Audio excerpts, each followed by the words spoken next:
Hi, everyone. Welcome. I'm Stephen Henry Madoff, the chair of the master's program in curatorial practice at the School of Visual Arts in New York City, a two-year master's program on every aspect of professional development and curating. And each week I host the Curatorial Roundtable, which brings distinguished curators and directors to talk about projects they've done that have been transformative in their own practices. And today I have Zeynep Oz with us. So welcome, Zeynep. I'm going to read a short bio that I have from Zeynep. And the way this will work is Zeynep will speak for about 50 minutes. And then there's 10 minutes for you to ask a question, which you can do by clicking on the Q&A at the bottom of your screen, typing in your question. I'll read them aloud, and Zeynep will hopefully answer them. So Zeynep is a curator and writer. She's currently a co-curator of Sharjah Biennial 16. She was the co-founder and director of the Spot Production Fund Istanbul from 2011 to 2017, during which she curated the series Produce 1, 2, 3, commissioning more than 30 projects. She curated the offsite Sharjah Biennial 13 project Bahar in Istanbul in 2017 as an SB13 interlocutor, and she's edited and published numerous publications within the scope of the Produce series and Bahar.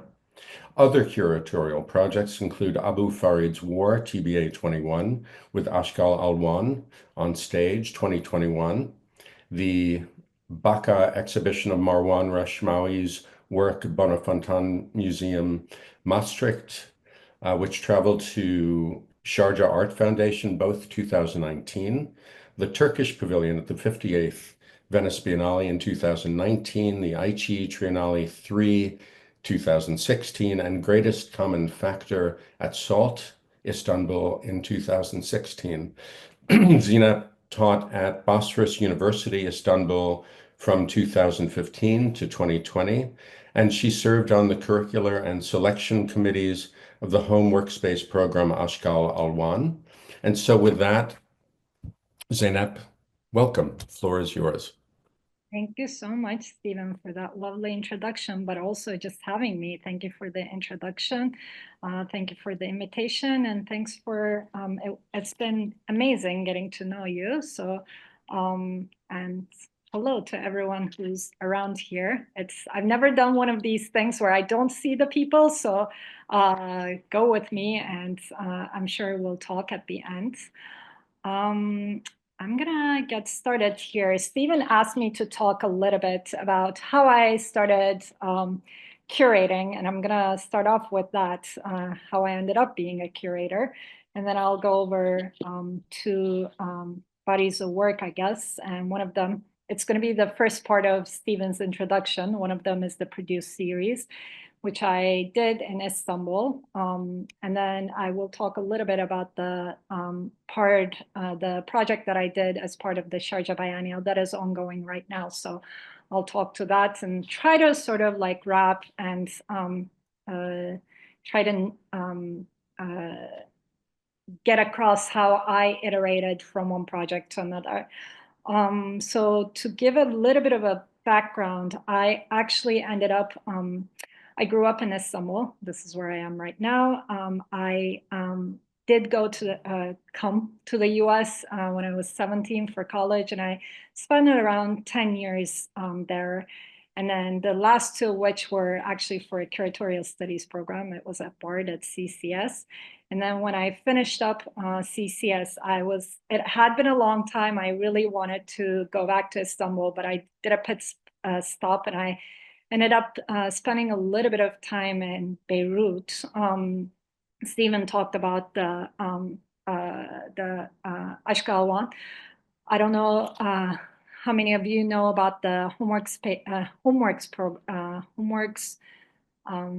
forum in Beirut. It used to happen almost about 2 to 3 years. There were 9 editions of it. I was the assistant curator for the 5th edition, which was around 2005. So I spent about a year and a half there. It was a very multidisciplinary, it is a very multidisciplinary forum. It has exhibitions, it has talks, performances, theater, all kinds of different cultural expressions, I guess. And that's sort of, you'll see that come up a lot in my sort of formation of what I ended up doing when I came back to Istanbul. Going a little bit, now that I've like sort of brought it over to produce series, I'm gonna go even further because I do think it's important to sort of talk about where I started, which is that I used to do photography in high school. Like always, I've been someone interested in photography and everything. And when I went to college, I did take photography 1, 2, and then the third class I was going to take, they didn't let me because I hadn't taken the drawing class. I had to take a drawing 1 in order to take the next set of photography classes, and I could not draw for the life of me. So my best friend at the time was actually a studio art major, and she told me, no, sit down, we're gonna draw some things and no one cares and we're gonna do this. And then I ended up taking the class and ended up majoring in studio art and became sort of like, started making exhibitions, where did a lot of exhibitions. I ran the gallery program at the school, and then afterwards I started organizing exhibitions, putting my own work on display, but at the same time putting everyone else's works around me. So I started sort of putting together exhibitions, but it's sort of like happened very organically. And I think like I used to joke that up until very recently, and you'll see like my curatorial projects are usually larger ones and they take time, and it takes 2 or 3 years for them to come together. So up until recently, I was like, I've actually opened more exhibitions as an artist than as a curator. Of course, I never opened an exhibition again after 2009, not to like mistake or say that I'm still work as an art, like in between. I am definitely like have been working as a curator, but I think my practice is very much dependent on that like practice as an artist. So I just wanted to sort of start off with that. And with that, I will tell you a little bit about this Produce series that I started working on when I came back to Istanbul. I came back to Istanbul 2010 and set up the Spot Production Fund that Stephen mentioned. And that was, I had a partner who was more the patron. She wasn't the patron in that she wasn't the person who was doing the funding, but we set up a system. I've always been interested in funding system, like self-sustainability and not, well, having a distributed system of funding. So that body that we started was basically, we had, I think I want to say 100 members, but then later on it grew more and more. And each of the members would like give some sort of funds, and we would actually take them around to a lot of exhibitions. It's kind of like a membership, museum membership, friends of kind of a structure. But that was what my partner ran, and the funds that came from that formulated this production fund from which we commissioned new works. That was sort of how we started that organization. It wasn't an organization. It grew very organically, I would say, but you'll see a little bit about that.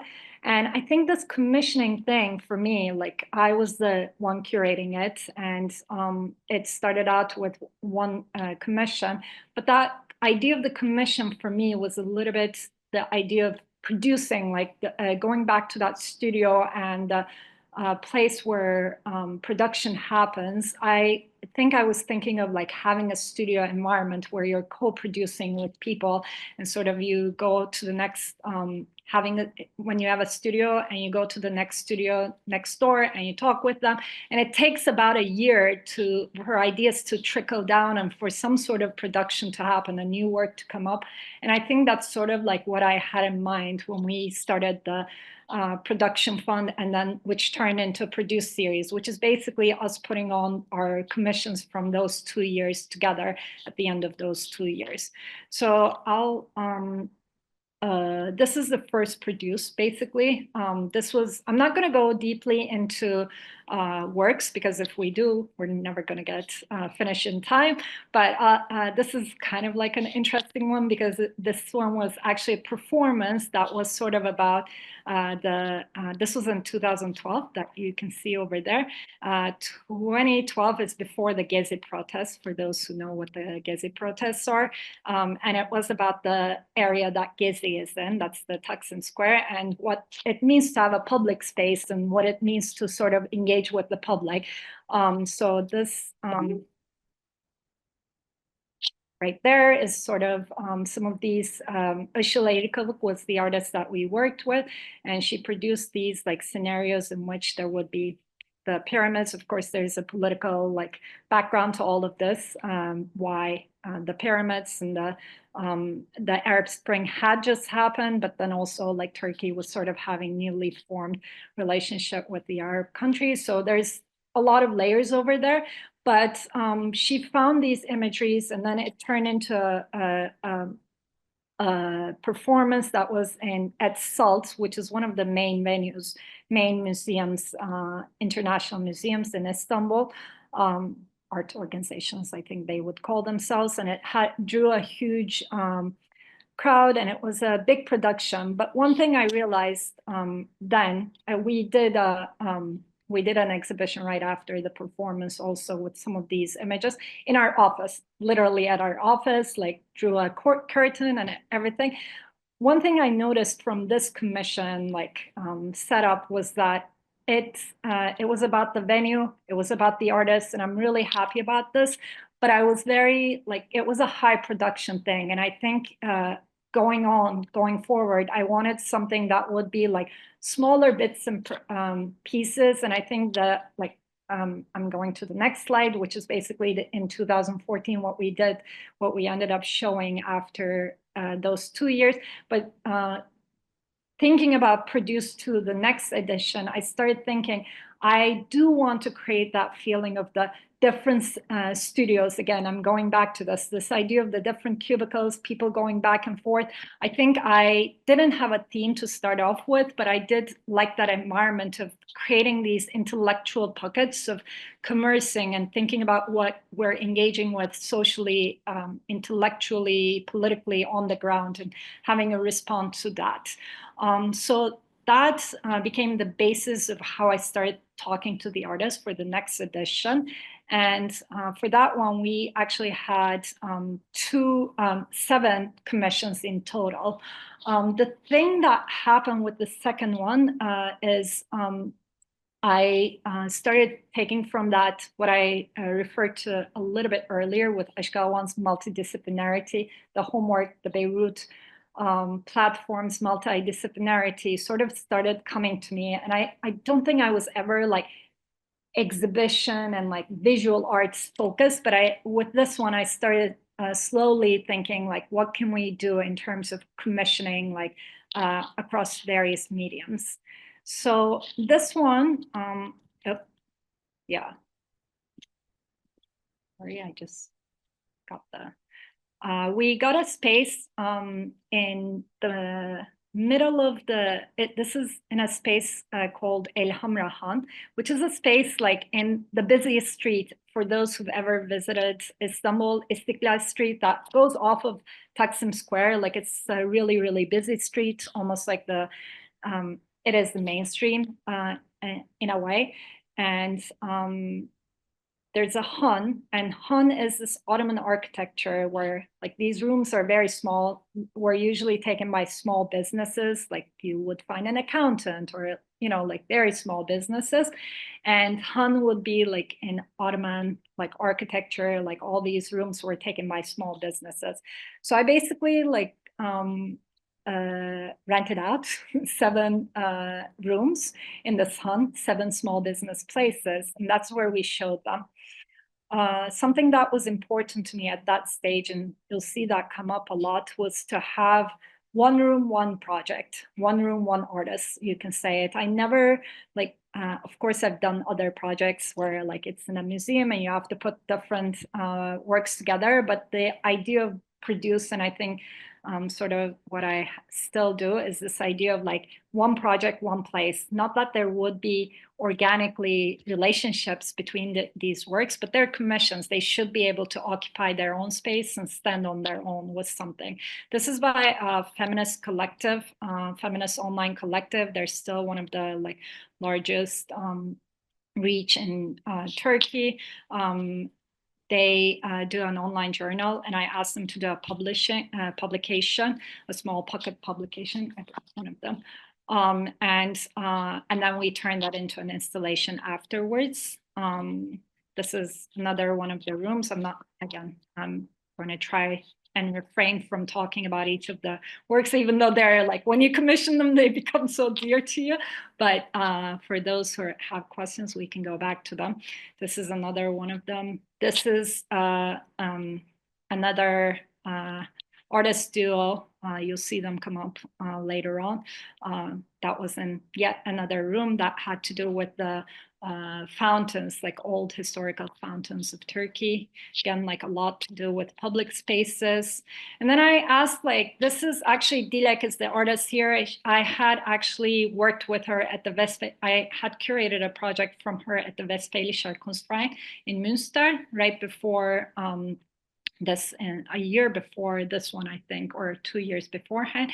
And we played that. She had produced a board game, which we played as an activation in her room, actually. So this is like when I'm thinking about activating the rooms and thinking about like, how can we have that multidisciplinarity a little bit. Then I started showing films, again, bringing in, like, not necessarily commissioning yet, but like doing some screenings and then doing some talks. That's a very miserable like auditorium, as you can see. There are maybe 10 or max 15 people. So that was like a point in my like, this is 2016, end of Produce 2. I had done the commissions, and the commissions were so well attended. It had become a like it was really a community building in that it was intellectually building a space to think together, but the talks that I did were not connected to the commission. So it just became like very not well attended, but more than the attention, I didn't know what it's like, what its role was, why I was doing these talks. I had seen it before and I was doing it, and I did want it to go across towns. And I show this because I think that was the impetus for the next edition of the series, which was done again another 2 years later in 2016. This one was really one thing I tried to do with this one, and I don't think I timed it perfectly, and it didn't work just yet so well, but it was on this is the first time I was trying this.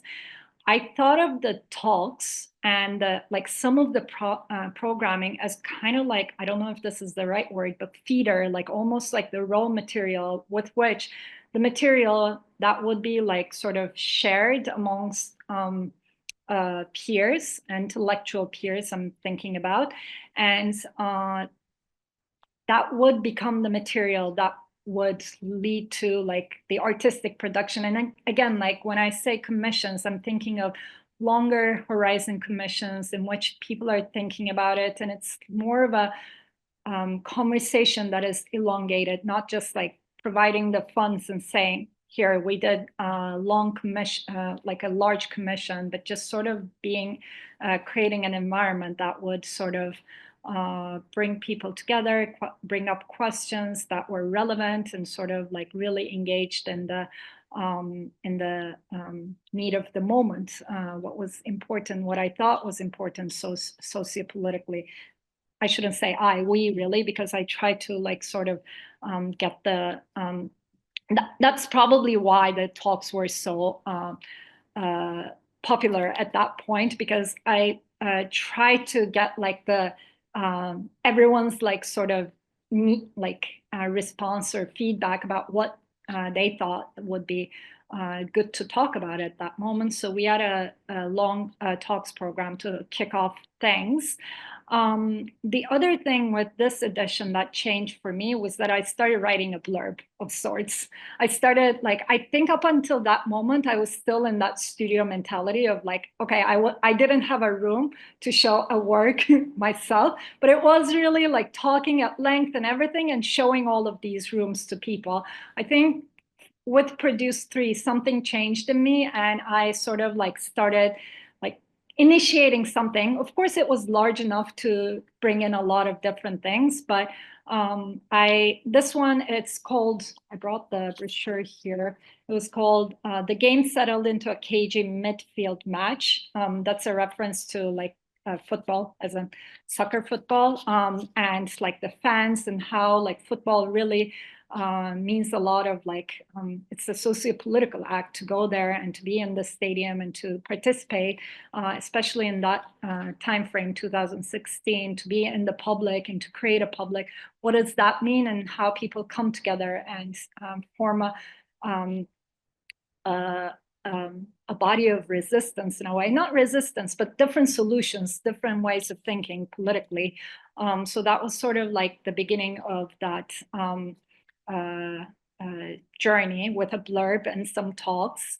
And then also this actually was not a feeder. It wasn't at the beginning, it was at the end, and drew in a lot of people. This was right after the coup in Istanbul, actually. And this, like a lot of people, this stayed with a lot of people. I had seen this maybe I think this was, I don't know, this is a Greek theater group, Blitz theater group, and it's about like a night during the a night of bombing, shelling during the World War II.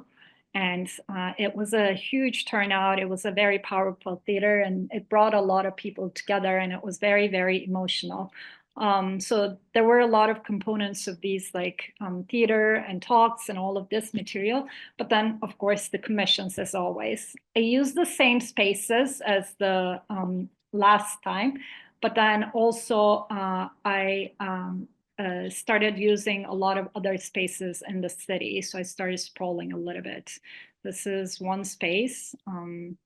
That's a sound installation. I'm just realizing this. I worked with her again for Sharjah Biennial. Sometimes a little bit higher production than like what I wanted.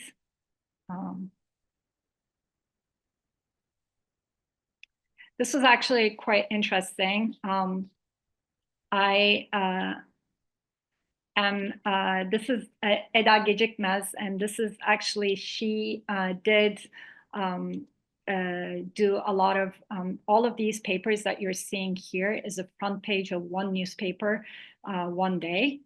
And she traced the front of the newspaper and put them up on the wall. So you just walk into the space and you're surrounded by the news every single space. And then the performance that she did that went with this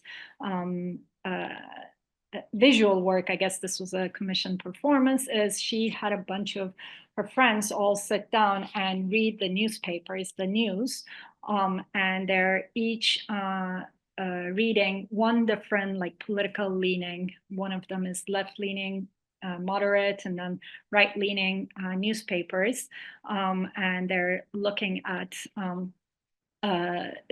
it's just a huge cacophony that's going on in the space that you're seeing.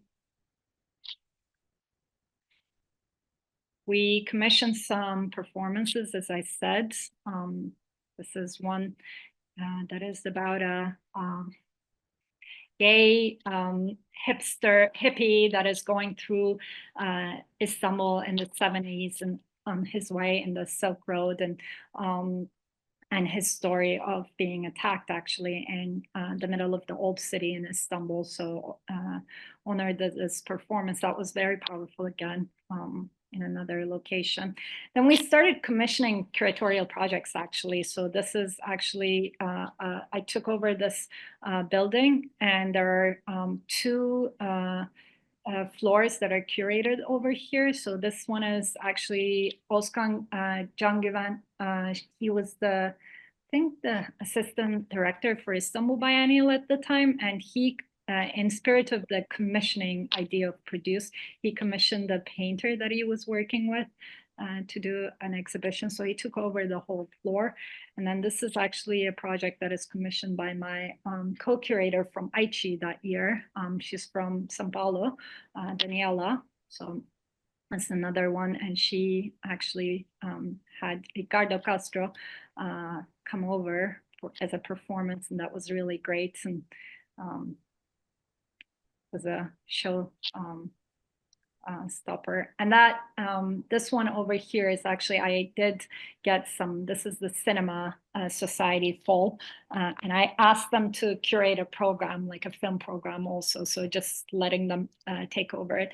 So this was sort of like, it became very like different legs, and it became something that was all over the city. But I think also like the idea of commissioning, I started thinking much more multidisciplinary, but also curatorially, sort of like thinking about commissioning curatorial projects as well.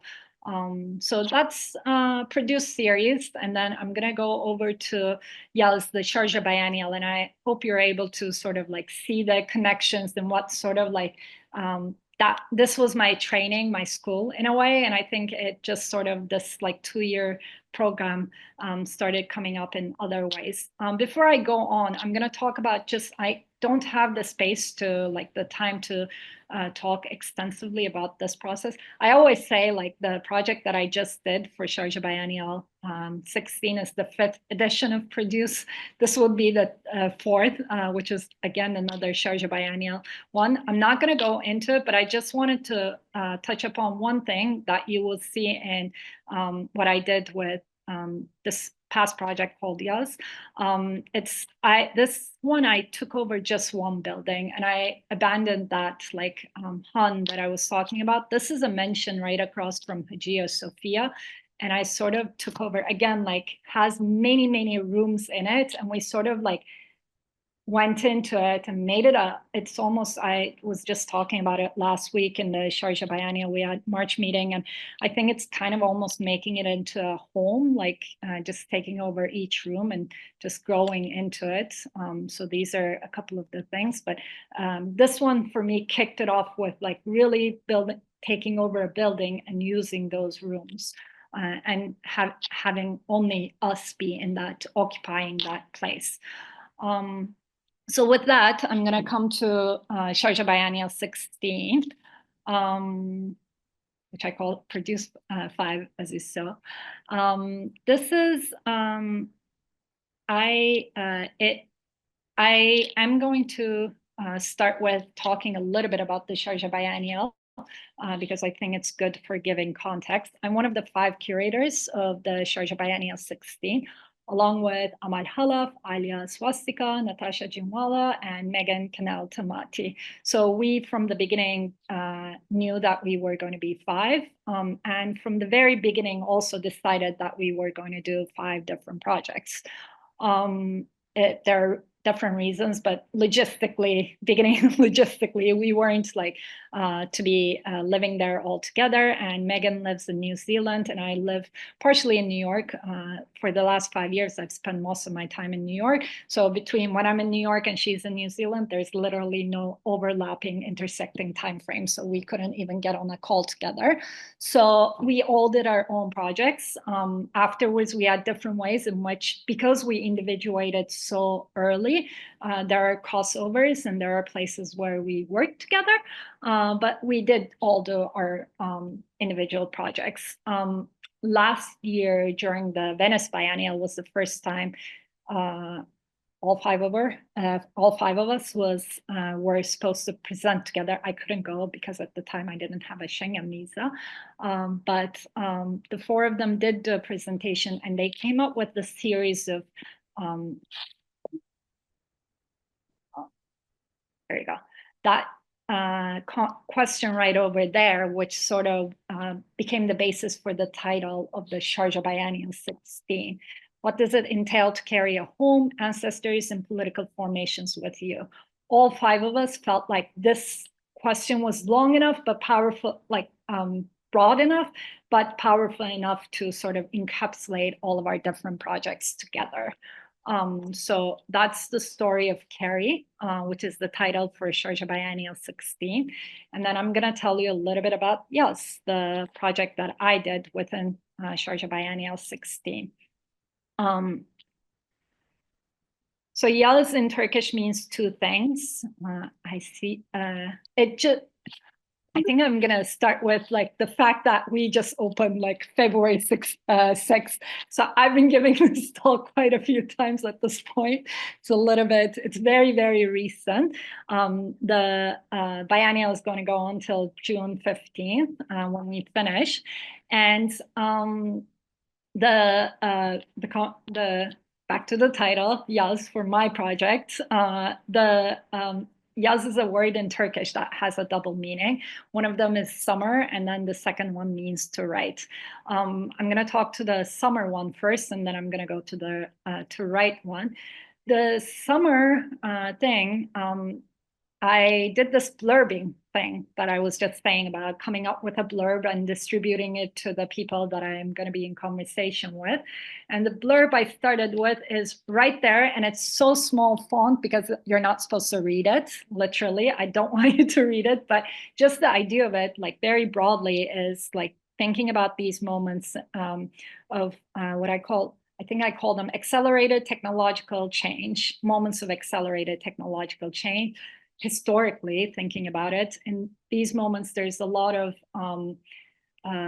economic systems change, a lot of new labor like relations come up, are formulated, and because of this, usually a lot of communities are broken. A lot of relationships have to change quite a lot. People are dispersed, either displaced or like forcibly, non-forcibly. There are a lot of mobility issues, I guess, is the way I'm saying. A lot of intellectual communities shift and take form. And in those moments, how do we respond societally is sort of like what I was interested in. And I wanted to do that in two ways. One is to think about the current moment, but then more interestingly for me, I wanted to look at historical moments when this happened, so that I can like sort of being trying to learn from the precedents. The second meaning of Yaz is to write, and that brings me to this project that I did. I'm going to show them to you because I have them over here. From the very beginning, I decided that I wanted to do a publication project. These are the Yaz publications. There are 13 of these. It's sort of like the publications. I brought some of these over here. It's like the publishing, the public doing the little thought experiment kind of publishing was something in the would produce a lot, and then Bahar. But this, I wanted to think of it as the place for commissions for real, actually, because when you have a biennial, it's a very it becomes like a very like it's a place with high visibility. A biennial is, and Sharjah Biennial also. And I knew that people would be like very. I wanted to preserve a space for being very experimental. I guess that's what I'm trying to say. Like I wanted to preserve that spirit of like long, drawn out production or studio sharing commissions, like the place where you code things and you do certain things and you experiment. 3 of these publications, 13 of them, came out January of last year, 2024, and the 10 of them like were finished over the summer. We had the launch the first launch event for it at Canal Projects last October. So these happened way earlier than exhibitions, but then sometimes like concurrently also. There are some artist books in them, so some of them are book exhibitions, and there are 3 of them are actually compilations of like writing, creative writing, thinking, fictional places. There's no criticism in it. There's no academic writing in it. It's really a place to sort of like think and sort of imagine and be hopeful. And that goes to the summer. I wanted to be sunny, hopeful and sunny. And there's a lot of doomsday in the blurb and in everything that I talked about. And it's a challenging time. I just wanted to think about hopeful scenarios and to think of fiction in that way. So these happen like very much, these are the 13 ones. Some of them turn into commissions, spatial commissions in the spaces. Some of them exhibitions, the book exhibitions became exhibitions. I have a raised hand. I think I'm gonna keep going, right, Stephen? And then at the end, we come back to questions. Yes. So that was sort of like a very important part of my methodology, I guess, if you will. I'm gonna show you, I had two spaces in which I did my exhibition, like the projects in my exhibitions. And in the spatial side of things, I try to do things such that the books and the material from the books very much fluidly went into the exhibitions. I worked with, like in the spatial part, I worked with, I think 37 or around 40 artists. And this actually had like a total of 50 contributors. We did not put them all in the participants list. They're a lot like larger, but some of them seeped into the exhibitions, as you will see. So the just very quickly, one space that I worked with is in Sharjah City Center, and it's in Marasia. This is the main venue for Sharjah Art Foundation, or I guess the city center. And then the second place I worked in is in Al Date, and that's an oasis town. It's in the middle of the Emirates. I'm gonna talk to that. That one I really did it in the way that I like take over a place and do the one room, one project kind of a thing. This was more of a place to show some of the exhibitions. This I actually worked with one of the artists in the exhibition who's a long-term collaborator, and his name is not up there because he didn't want to be mentioned, but he suggested this pattern that you're seeing on the walls is this pattern, if you can recognize it. So we did the design, and then after the design, the walls are like in the pattern of the books, and then the white scroll that's going on over there are sort of references to images and material on the in the booklet. So it's more like an archival space, but sort of showing stuff also. There's an archaeological contribution in one of the publications. So we worked with the Sharjah Archaeological Museum. I ended up getting some of their artifacts that have to do with money and currency production. I'm not going to go into the details of it, but this is a piece from Talohi Havini that she contributed to the publications. And then I'm going to tell you just one or two of the pieces that are in Marasia, because I think it talks to that, like the friendship and the mobility and economic thing that you can take away with you. But then I'll go to Al Date, which was the main site where I had my exhibitions.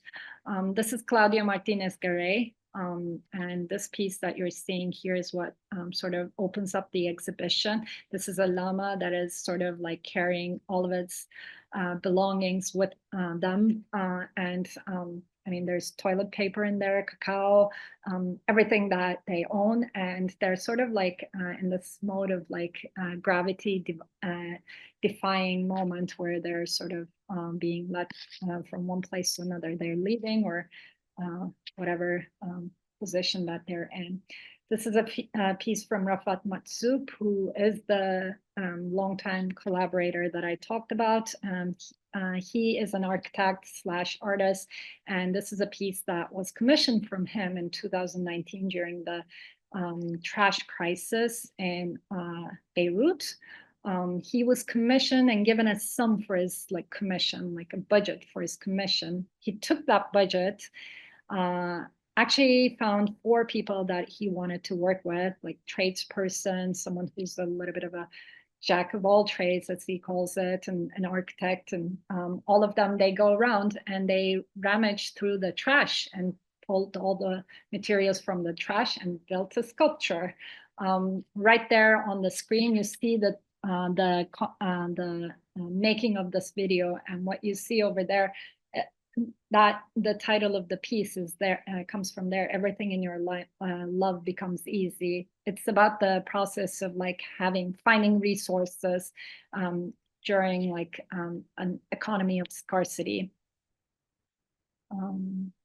This is that piece. And then lastly, this is an artist, Fatma Balkas from Istanbul, and she works with this piece she already had shown in France, but I asked her to do a lot more. And these are all pieces, it's called flooring, the piece on the floor anyways. It refers to all the parquet that comes out when the basement of her grandfather's house was sort of flooded, as well as her, she uses also the parquets from her childhood house. And it's sort of like all of them have been dislocated and floating in air. And she did the childhood drawings from her childhood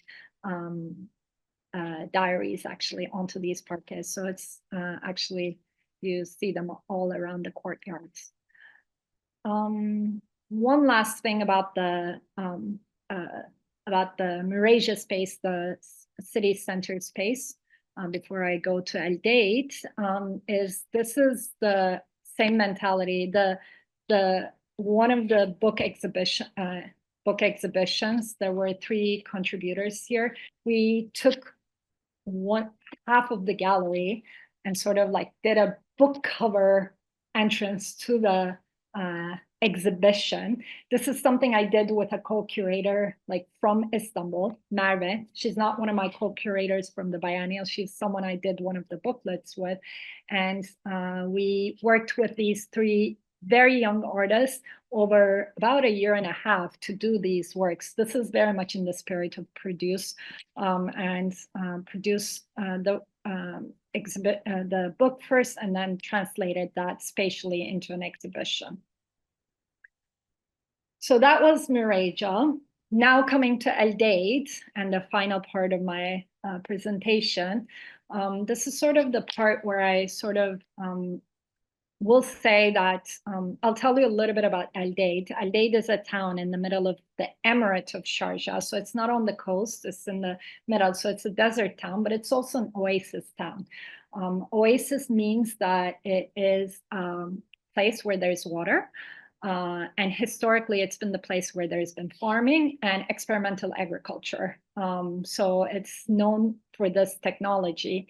And going back to that blurb of mine about moments of accelerated technological change, I actually, when I came here, I got my focus shifted into the technological part really became about water systems, irrigation, agriculture, land, energy, mining, and all of these things.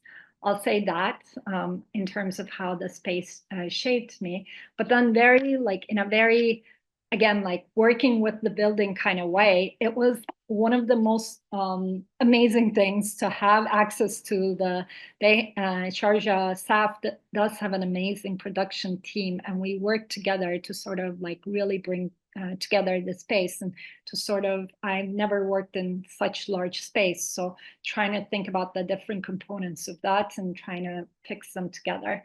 So the space is composed of those three things. The farm that you saw over here is actually, I don't know if you're seeing my mouse, but this is basically that right-hand side where you can see semblances of trees is the farm. The blue one is called the palace. And then the red square at the very end is actually called the clinic. So this is the palace and this would be the clinic. So I had three sort of places to work with.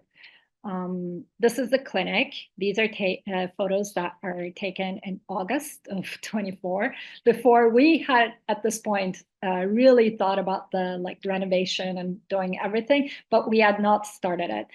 Just for context, there had been only 2 more exhibitions beforehand in this location in Aldeid, and most of them were just put a little video in this room. It's like black place. This is a clinic. It's a health center that was abandoned. So there are a lot of rooms. So it goes with my instinct of this room, a lot of rooms, which was amazing for me. But all of the rooms were inundated with all of these signage, and it's very unrenovated, let's call it.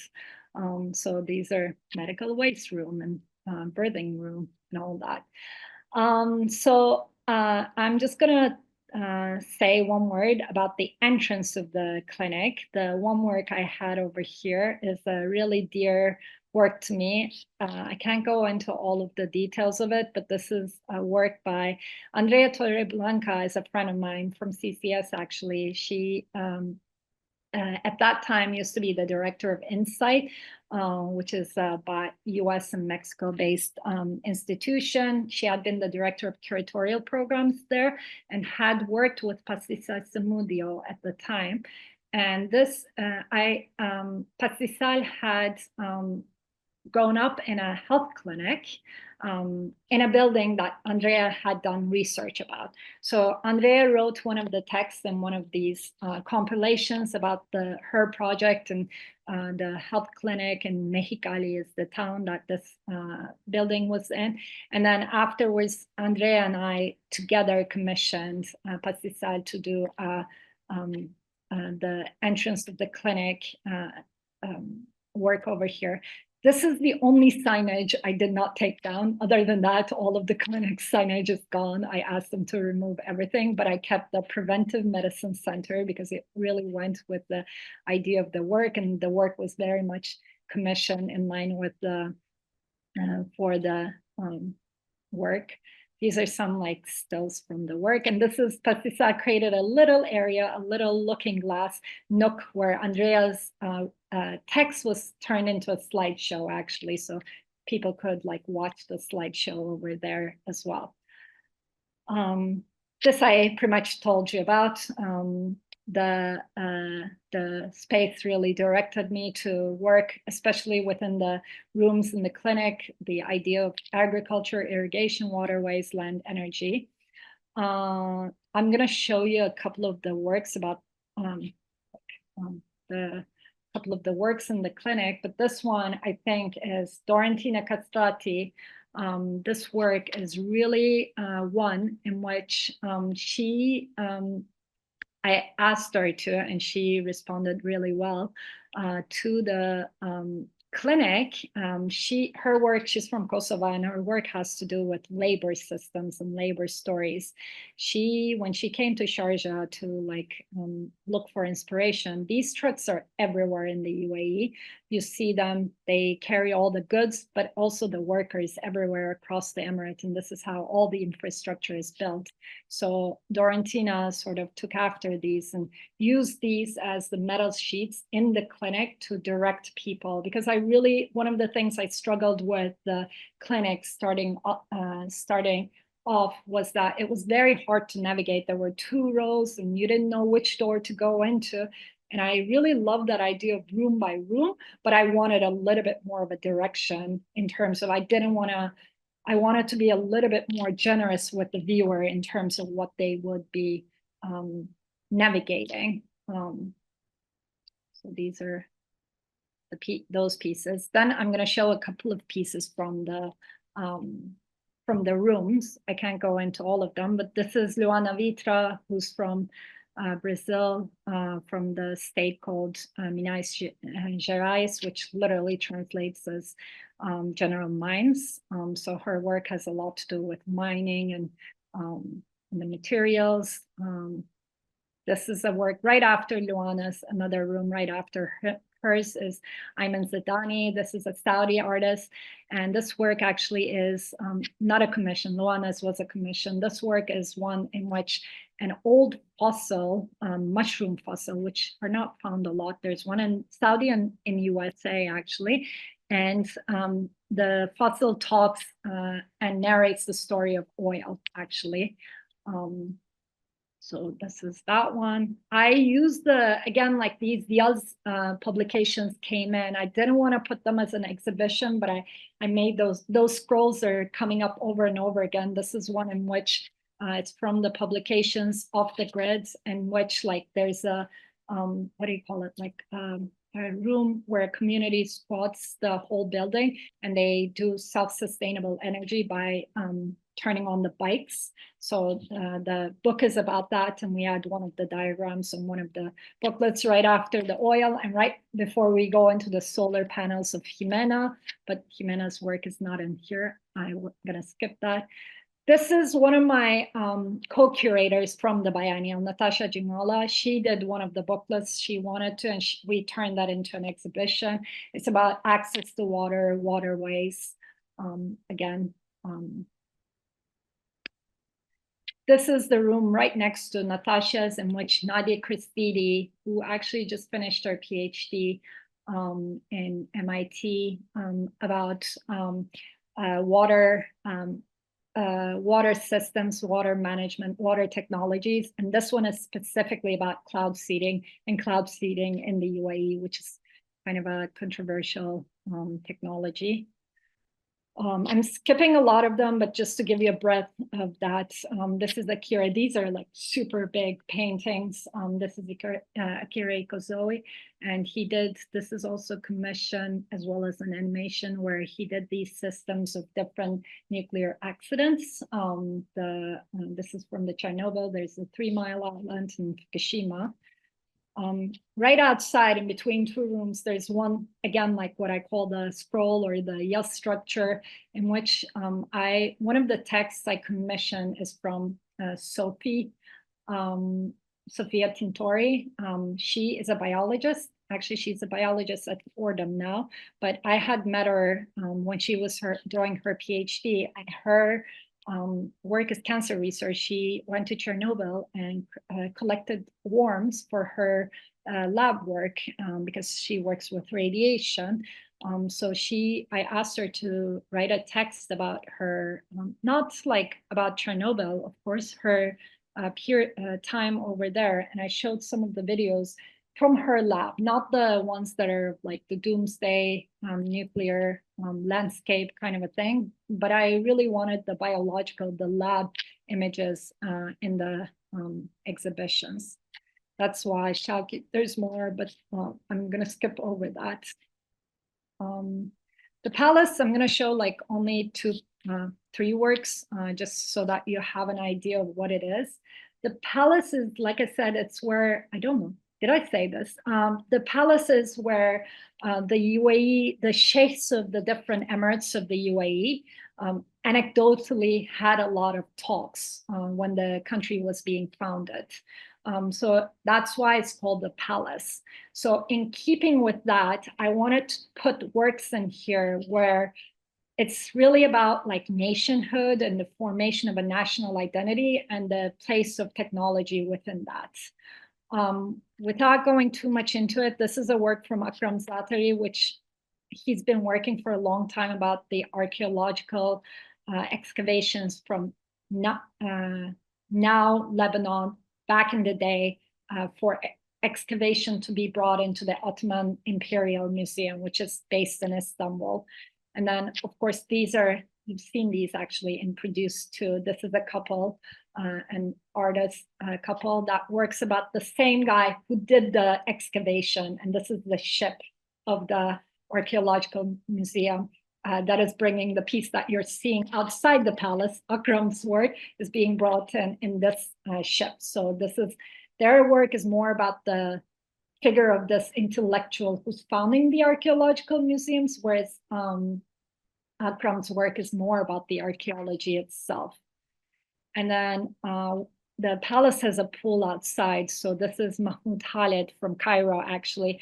And I actually produced all of them, got them produced in Istanbul, these tiles. I found a ceramic company here and we got them shipped to Sharjah. But this is, I mean, this is an amazing, like using CGI drawings to project for 2030, all these countries in the region using CGI models to think of what they're going to be in 2030. So just very briefly, it's very layered. I love this work, but we sort of placed it inside the pool over here.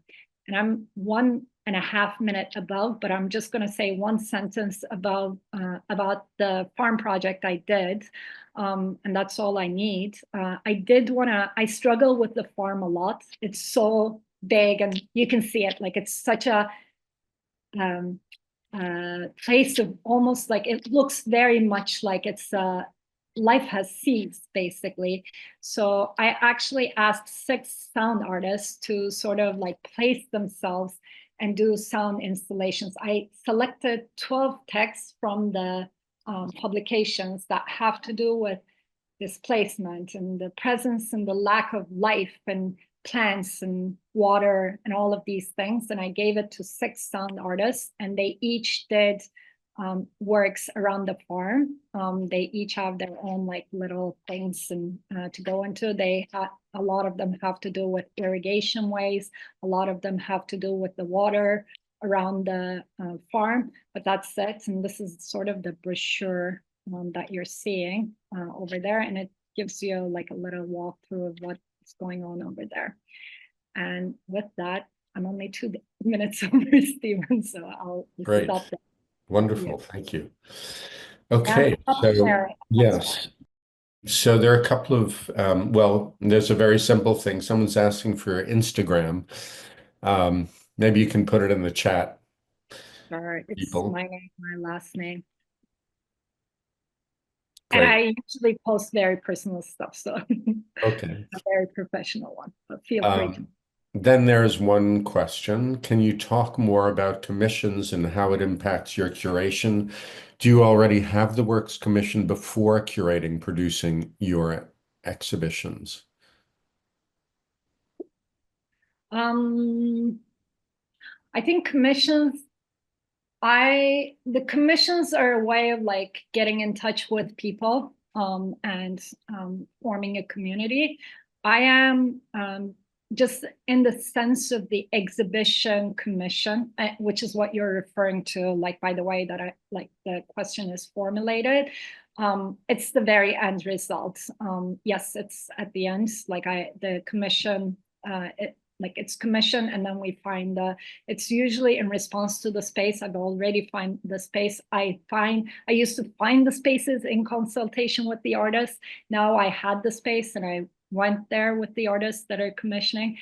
But I think it's just a way to get into a conversation with the artists and sort of like being dialogue, and they're long term. And I have never done it that I've given away the funds and said like, let's commission something. It's been like, I talk to them every week, every other week. I'm very like, it's a very commitment, like it's a very committing process for me. It takes a long time. Okay. So Charity Ellis has a raised hand, but I don't know what that's about. I asked Charity to write something in the Q&A if they wanted, but so with that, I guess we'll end. Thank you so much for the presentation. Thanks everyone for joining. And Zainab, we'll see you on the student link in a minute. Thank you, everyone. Bye. Thanks. Bye.